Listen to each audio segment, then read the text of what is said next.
और दिल्ली से इस वक्त की बहुत बड़ी खबर आपको बता दें, स्वास्थ्य मंत्री सत्येंद्र जैन गिरफ्तार कर लिए गए हैं। ईडी ने अब से थोड़ी देर पहले सत्येंद्र जैन को गिरफ्तार कर दिया है। सत्येंद्र जैन पर मनी लॉन्ड्रिंग का आरोप है। ईडी इस मामले में सत्येंद्र जैन से कई राउंड की पूछताछ पहले ही कर चुकी थी। मनी लॉन्ड्रिंग केस में मिले सबूतों के आधार पर आज थोड़ी देर पहले ईडी ने सत्येंद्र जैन को गिरफ्तार कर लिया है। कुछ दिन पहले ही ईडी ने बड़ी कार्रवाई करते हुए मनी लॉन्ड्रिंग केस में सत्येंद्र जैन की फैमिली से जुड़ी 4.81 करोड़ की संपत्ति को अटैच कर लिया था। लेकिन अब बड़ी खबर आ रही है कि इस मामले में सत्येंद्र जैन, जिनसे पूछताछ चल रही थी, उनको गिरफ्तार कर लिया गया है। दलील ये दी जा रही है कि जो सवाल उनसे पूछे गए उनका संतोषजनक उत्तर वो नहीं दे पा रहे थे और मनी लॉन्ड्रिंग मामले में उनकी गिरफ्तारी हुई है। सत्येंद्र जैन की गिरफ्तारी से दिल्ली की सियासत में भूचाल आ गया है। आम आदमी पार्टी ने मोदी सरकार पर इस गिरफ्तारी को लेकर बड़ा आरोप लगाया है। दिल्ली के डिप्टी सीएम मनीष सिसोदिया ने कहा है कि सत्येंद्र जैन के खिलाफ 8 साल से एक फर्जी केस चलाया जा रहा है। अभी तक कई बार ईडी बुला चुकी है। बीच में कई साल ईडी ने बुलाना भी बंद कर दिया था क्योंकि उन्हें कुछ मिला नहीं। अब फिर शुरू कर दिया गया क्योंकि सत्येंद्र जैन हिमाचल के इलेक्शन इंचार्ज हैं। हिमाचल में भाजपा बुरी तरह से हार रही है, इसलिए सत्येंद्र जैन को आज गिरफ्तार किया गया है, जिससे वो हिमाचल ना जा सके। सत्येंद्र जैन कुछ दिनों में छूट जाएंगे क्योंकि केस बिल्कुल फर्जी है। तो ये तस्वीरें आपको दिखा रहे हैं उस ट्वीट की जो मनीष सिसोदिया ने लिखा है।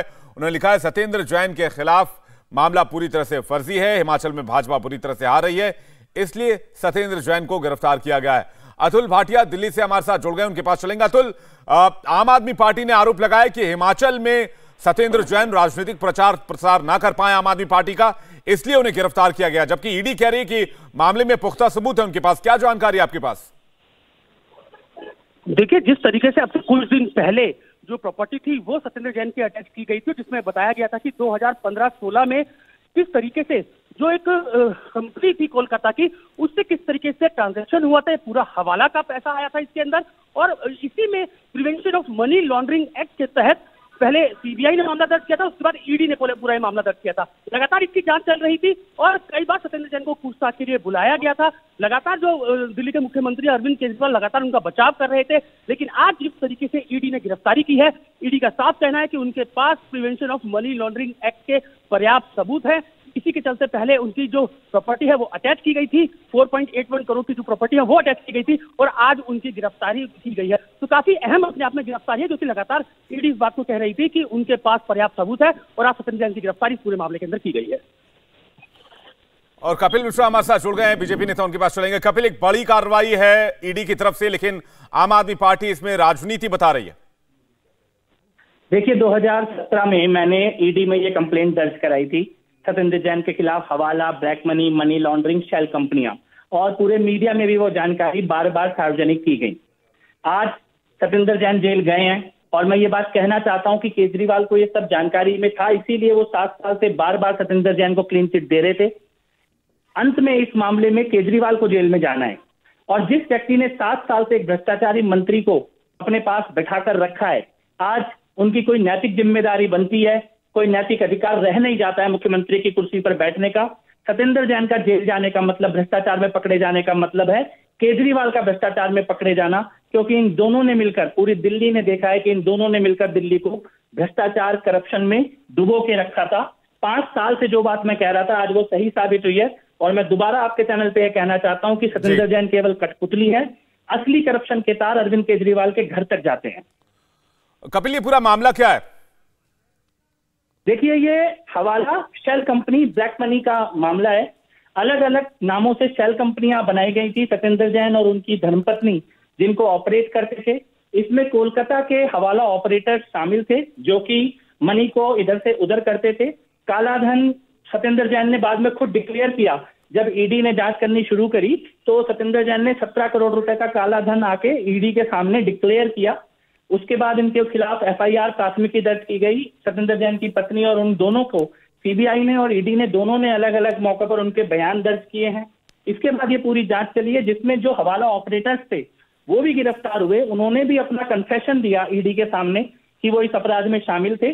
4 मुख्य कंपनियां हैं जिनके हवाला और शेल कंपनियों के माध्यम से ट्रांजैक्शन सामने निकल कर आया है और उसी मामले में आज सत्येंद्र जैन को गिरफ्तार किया गया है।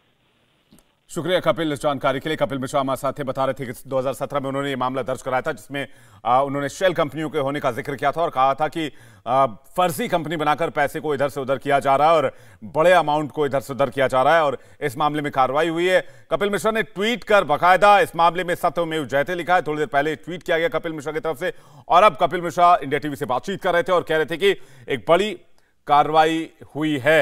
अभय पराशर हमारे संवाददाता हमारे साथ जुड़ रहे हैं, उनके पास चलेंगे। अभय, ईडी की बड़ी कार्रवाई है, कपिल मिश्रा कह रहे हैं 2017 का यह मामला है और इसमें एक बड़ी कार्रवाई हुई है और ईडी ने सत्येंद्र जैन को गिरफ्तार कर लिया है। क्या जानकारी अभी तक आपके पास पहुंच पा रही है?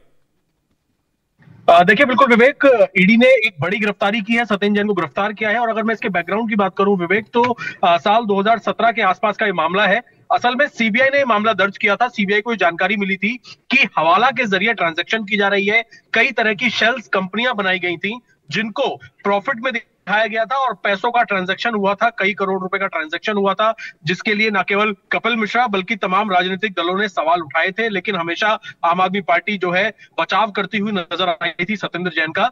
और जब ये मामला सामने आया था हवाला ट्रांजैक्शन का, उस दौरान सीबीआई ने बयान भी दर्ज किए थे, ईडी ने भी बयान दर्ज किए थे इस पूरे मामले के अंदर और अब तक इसमें जांच चल रही थी। प्राइमरी इंक्वायरी के बाद अब जो ईडी है, जो ईडी के सोर्सेस हैं, उनका ये कहना है कि सबूत मिले हैं जिसके अंदर ये साफ होता है कि मनी लॉन्ड्रिंग की गई थी, पैसों का ट्रांजैक्शन हुआ था, शेल कंपनीज के नाम पे पैसों को इधर से उधर किया गया था, यानी कि फर्जी कंपनी बनाई गई थी। इस पूरे मामले के अंदर फिलहाल ईडी ने यही जानकारी दी है कि एक सत्येंद्र जैन को गिरफ्तार कर लिया है और भी कई नाम थे, क्योंकि जो एफआईआर सीबीआई ने दर्ज की थी उसमें कई और नाम थे और लोगों की भी जल्द इसमें गिरफ्तारी हो सकती है। फिलहाल सत्येंद्र जैन को ईडी दफ्तर में रखा गया है, कल उन्हें कोर्ट में पेश किया जाएगा, जहां पर कोर्ट के अंदर यह बताएगी ईडी कि क्या क्या सबूत हैं ईडी के पास सत्येंद्र जैन के खिलाफ। यानी कि साफ तौर पर सत्येंद्र जैन की मुश्किलें बढ़ती नजर आ रही हैं, मुश्किलें कम होंगी ऐसा लग नहीं रहा। बहुत बहुत शुक्रिया अभय इस जानकारी के लिए। इंडिया टीवी हर वक्त हर जगह डाउनलोड करने के लिए सर्च करें India TV news Google play store या ऐप स्टोर पर।